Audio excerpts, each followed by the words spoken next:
If you are not receiving the verification code from Telegram, then today we are here with some steps to troubleshoot and fix this issue. So let's get started. Firstly, ensure you entered the correct phone number including the country code. Example, for the US, it should be +1 followed by your 10 digits phone number.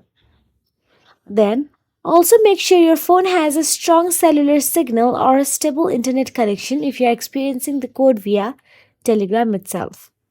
If the SMS code is not arriving, Telegram usually provides an option to receive the code via a phone call after a few minutes. Answer the call and note down the code. Now, if none of these work, then visit the Telegram support page or use the Ask a Question feature in the app to report this issue.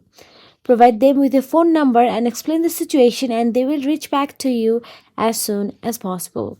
So that is it. If you found this video helpful, please like, share, and subscribe. And thank you so much for watching.